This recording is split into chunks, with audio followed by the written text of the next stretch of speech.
peace, stability, work and development.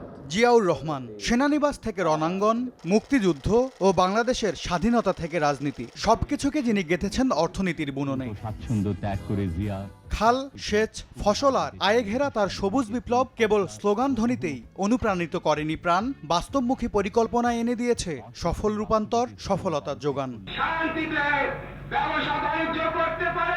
উন্নয়ন হবে গ্রাম থেকে, এই দর্শনে কৃষি ভর্তুকি, উন্নত বীজ ব্যবহারের ওপর জোর দিয়ে খাদ্য উৎপাদনে স্বয়ংসম্পূর্ণতার পথে দেশকে এগিয়ে নেন তিনি। ভাবে যদি রাজনৈতিক অর্থনৈতিক প্রবৃদ্ধির ভূমিকা বাংলাদেশকে গড়তে কতটুকু সাহায্য করছে সেইভাবে বিশ্লেষণ করেন, তাহলে আমি বলবো জিয়াউর রহমানের একটা বিশাল ভূমিকা ছিল অর্থনৈতিক পুনর্গঠনের ক্ষেত্রে। 1975 থেকে 76 সালে খাদ্যশস্য উৎপাদন ছিল প্রায় 1,18,00,000 টন। উর্বর জমিন আর তার কৃষি দর্শন মিলে 1980 থেকে 81 সালে বেড়ে দাঁড়ায় প্রায় 1,50,00,000 টনে।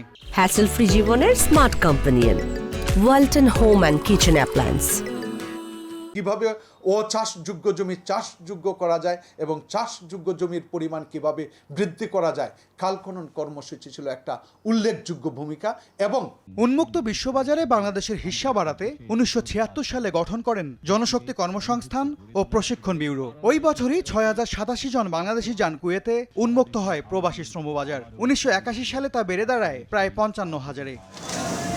1978 সালে দেশ গার্মেন্টস প্রতিষ্ঠার মাধ্যমে রপ্তানিমুখী পোশাক শিল্পের যাত্রা। তখন মাত্র কয়েকটি কারখানার লাইসেন্স দেওয়া হয়েছিল, আজ যা 3,000-এর বেশি। বর্তমানে যার বৈদেশিক মুদ্রা অর্জনের ক্ষেত্রে 84-85% যে আরএমজির কথা বলা হয়, আপনি চোখ বন্ধ করলেই বলবেন বাংলাদেশের আরএমজির ইতিহাস হচ্ছে 80-র দশকের।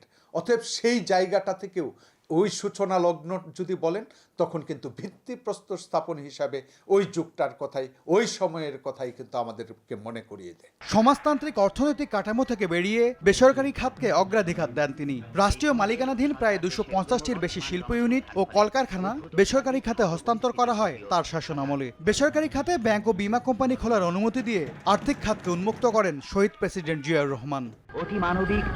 গ্রামীণ অর্থনীতিকে চাঙ্গা করতে 1977 সালে গঠিত হয় পল্লী বিদ্যুতায়ন বোর্ড। জিয়া শাসনামলে দেশের ইতিহাসে প্রথমবারের মতো গ্রামীণ জনপদে বিদ্যুৎ সংযোগ দেওয়ার প্রাতিষ্ঠানিক কাঠামো তৈরি হয়। অনাবাদী জমিকে এম এস আরিফিন, সময় সংবাদ, ঢাকা।